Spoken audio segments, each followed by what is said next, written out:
তো hello, welcome back to new another blog guys. নতুন bike নিয়েছি, তাই নতুন বাইক আজকের হচ্ছে রেজিস্ট্রেশন নাম্বার প্লেট লাগানো হবে।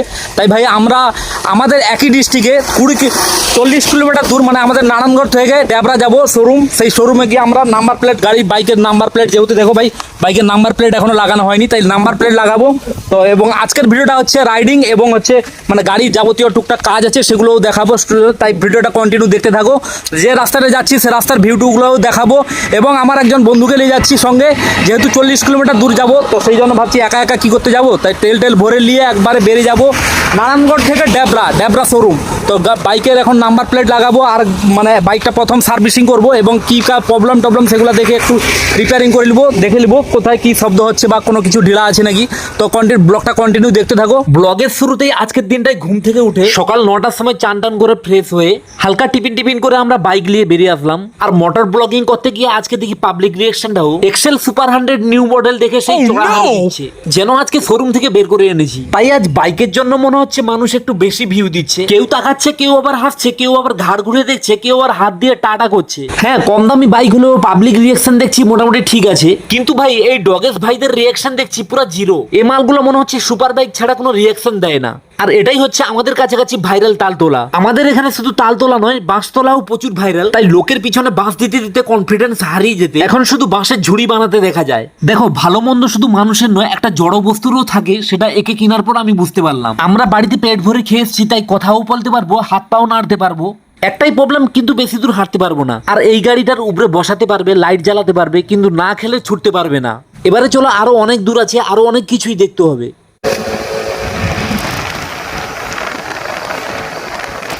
এখন তেমাথানি ঢুকে গেলাম। এই যেটা হচ্ছে তেমাথানি বাস স্ট্যান্ড। এই যে দেখতে পাচ্ছ ভাই গাড়ি দাঁড়িয়ে আছে, তেমাথানি বাইপাস। এটা গেছে কলকাতা থেকে, কোন দিকে গেছে কি জানি, বলতে পারবো না। দীঘা। তেমাথানি থেকে বালিচকের দিকে বেরিয়ে যাচ্ছি, বালিচকের দিকে আবার ড্যাবরা যাব। স্টেশনের এটা নেই, হ্যাঁ, বালিচক।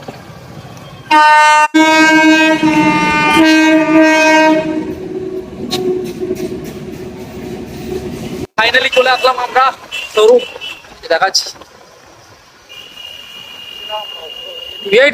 এটা শোরুমের মধ্যে আসতেই প্রথমে আমাকে যে গাড়ি কেনার সময় যে কাগজটা আমাকে দিয়েছিল, তো সেই রঙের কাগজটা দেওয়ার পর আমাকে সবকিছু দেখে তারা দুই একটা কাগজ দিল, যেটা গাড়ির ট্যাক্সের কাগজ থাকে, ইন্স্যুরেন্সের কাগজ থাকে। হ্যাঁ গাইস, যদি কিছু বাকি রয়ে যায় যে শোরুম থেকে কোনো গুরুত্বপূর্ণ ডকুমেন্টস নিতে, তো সেটা আমাকে কমেন্টে জানিয়ে দিও। এবার আরেকটা কাজ হচ্ছে আমার গাড়ির ফার্স্ট সার্ভিসটা করে নেওয়া। গাড়ির সার্ভিসের বইটা দেওয়ার পর আমাদেরকে কিছুক্ষণ বসতে বললো। আর ভাই আমরাও কি বসার ছেলে যে ভাই 1 ঘন্টা চুপ করে এক জায়গায় বসে থাকবো? তাই প্রথমে কিছুক্ষণ শোরুমের এদিকে সেদিকে কিছুক্ষণ দেখতে থাকলাম। এরপর কাকাকে দেখলাম যে হাইড্রোলিকে গাড়ি উঠিয়ে আমাদেরকে ওটির বাইরে বসতে বললো। তাই আমরা ওটির বাইরে বসে অপারেশনটা দেখতেছিলাম। হ্যাঁ, এখানে একটা গুরুত্বপূর্ণ কথা হচ্ছে, যারা নতুন বাইক কিনছো, মোটামুটি প্রত্যেকটা কোম্পানির বাইকে 3বার করে ফ্রি সার্ভিস থাকে। তাই যতদিন এই ফ্রি সার্ভিস থাকবে গাড়িকে বাড়িতে বসিয়ে রাখবে না। ব্যাস, ওখান থেকে বেরিয়ে এসে আমরা আবার কিছুটা দূর এসে দুপুরে খাবারটা খাবো বলে আমরা একটা ভালো হোটেল দেখে চলে আসলাম। এই থালিটা হচ্ছে 70 টাকা, আনলিমিটেড খেতে পারো, সঙ্গে 1 পিস করে মাছও থাকবে। ভাই আমরা এখানকার আসছি নতুন পুকুরে, কিন্তু দেখি চারদিকে ভাই মাছের গন্ধ কেন? মাছ চাষ ভাই চারদিকে ঝিল, মানে চারদিকে মাছ চাষ দেখি, শুধু মাছ, পুকুরে ভর্তি, যেদিকে তাকাবে পুকুর, মাছ ধরার সব সরঞ্জাম রাখা আছে। এই জায়গাটা হচ্ছে পূর্ব মেদিনীপুরের মধ্যে পড়ে যাচ্ছে ময়না। আর এই ময়নার মধ্যে একটা সুন্দর পরিবেশ নিয়ে গঠন হয়েছে নতুন পুকুর। সামনেই হচ্ছে দুর্গা মায়ের মন্দির, আর সাইডের দিকে একটা বিশাল বড় মাঠ। একটা সিক্রেট কথা হচ্ছে, এই জায়গাটার মধ্যে একটা ছোট পার্ক আছে, যেটা কিন্তু আর 10টা পার্কের মতো নয়, সম্পূর্ণ আলাদা। এই নতুন পুকুর এরিয়ার মধ্যে আছে, চলো দেখাই। প্রথমেই দেখাচ্ছি আমি, এখানে নিয়ম শর্তাবলী পোস্টারটা দেওয়া আছে। হ্যাঁ, এই নিয়মগুলো মেনে যারা গার্লফ্রেন্ডকে নিয়ে সুস্থভাবে ঘুরতে আসতে চাও, তাদের জন্য কিন্তু এই জায়গাটা খুবই সুন্দর। কিন্তু কোনো টিকিটও লাগছে না, ফ্রি। হ্যাঁ, আবার নিয়ম কিন্তু উল্টাপাল্টা করলে ফাইনও ভরতে হবে। ভিতরের মধ্যে আসতে দেখি চারদিকে বিরাট সুন্দর গুছানো করে পার্কের মতো সাজানো আছে। হ্যাঁ, এই জায়গাটা শুধুমাত্র পার্ক হিসাবে বললে অপমান করা হবে। মন্দির এরিয়ার ভিতরে খুব সুন্দর পার্কের মতো সাজানো আছে, তাই এখানে এসে পূজা দিয়ে বসে টাইম পাস করতে আছে। মন্দির মায়ের দর্শন করতে হবে, মানে এসটি মানে তো অবশ্যই মন্দিরে ঢুকবো, তাই জন্য ভাই হাত পাটা ধুয়ে নিলাম পুকুরে। তোমাদেরকে আরো কিছুটা ভিউ দেখাচ্ছি। এদিকে দেখো রাস্তা, আসার জন্য রাস্তাটা পুরা, এটা অনেক রাস্তা আছে। এদিকে একটা ছোট পুকুর আছে, এদিকে পার্কের মানে খুব বসার জন্য খুব এখানে ডিজাইন বানানো আছে। এবার তোমাদেরকে মেন কয়েকটা পুকুর দেখাচ্ছি। দেখো, যেগুলো ময়নাতে মাছ চাষ হয়, যে মাছ আমাদের বাড়িতে পৌঁছায় খাওয়ার জন্য। দেখো, এইরকম পুকুর কিন্তু এখানে অজস্র, সব বোর্ড রাখা আছে এবং মাছ চাষ পুরো মনে হচ্ছে কোথায় চলে এসেছি যেন দীঘা টিঘার মধ্যে কাছাকাছি পৌঁছে গেছি। এদিকে পুকুর, সেদিকে পুকুর, মানে চারদিকে বোট, পুকুর, মাছ চাষ।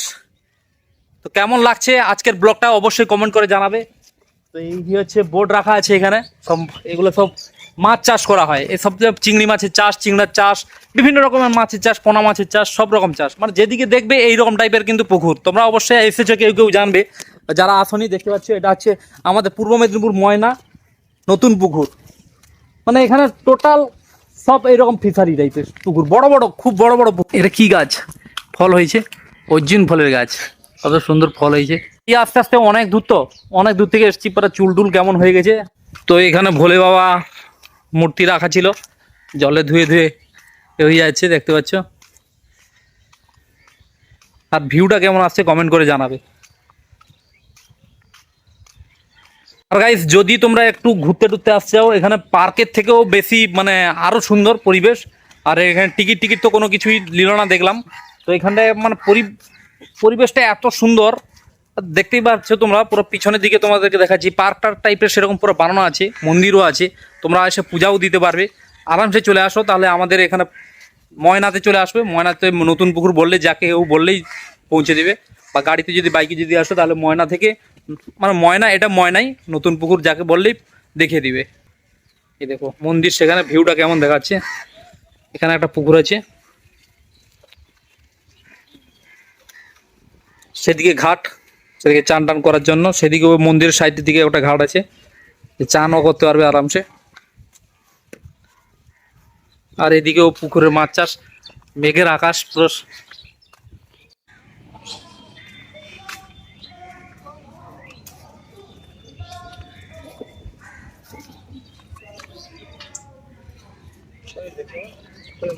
গাইস, আজকের ভিডিওটা কেমন লাগলো তোমরা অবশ্যই কমেন্ট করে জানাবে। আর ভিডিওটা বেশি করে শেয়ার করো, যারা ভালো পরিবেশে এসে ঘুরতে আসতে চায় তাদের জন্য এই জায়গাটা খুবই বেস্ট। আমি কি বললাম তোমরা অবশ্যই বুঝতে পেরেছো, ইশারাই কাফি হ্যায়। অন্য পার্কের সঙ্গে এই জায়গাটাকে তুলে ধরবে না। মন্দিরের মধ্যে আসতেই দেখি একটা বিয়ের অনুষ্ঠান চলছে। যাই হোক, আমরা দূর থেকে মায়ের দর্শন করে আমরা বেরিয়ে আসলাম।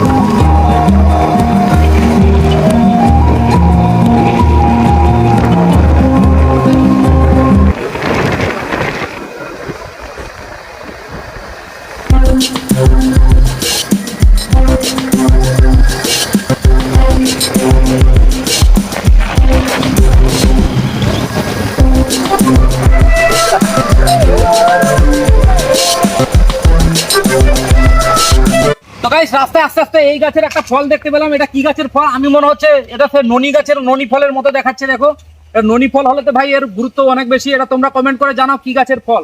এই যে গাছটা দেখতে পাচ্ছি, এটা অসংখ্য ফল হয়েছে। আর এই যে গাছটা দেখো, গাছের পাতাটা দেখলে বুঝতে পারবে। এই যে গাছের পাতাটা দেখো, যদি এটা তোমরা ননি গাছ হয়, ননি গাছের ফল হয়, তোমরা কমেন্টে জানাবে, তাহলে পরে এসে তুলে নিয়ে যাবো গাছ। এই দেখো আরো ফল হয়েছে, আর কত ফল তুলছি দেখো, এক গাদা ফল হয়েছে।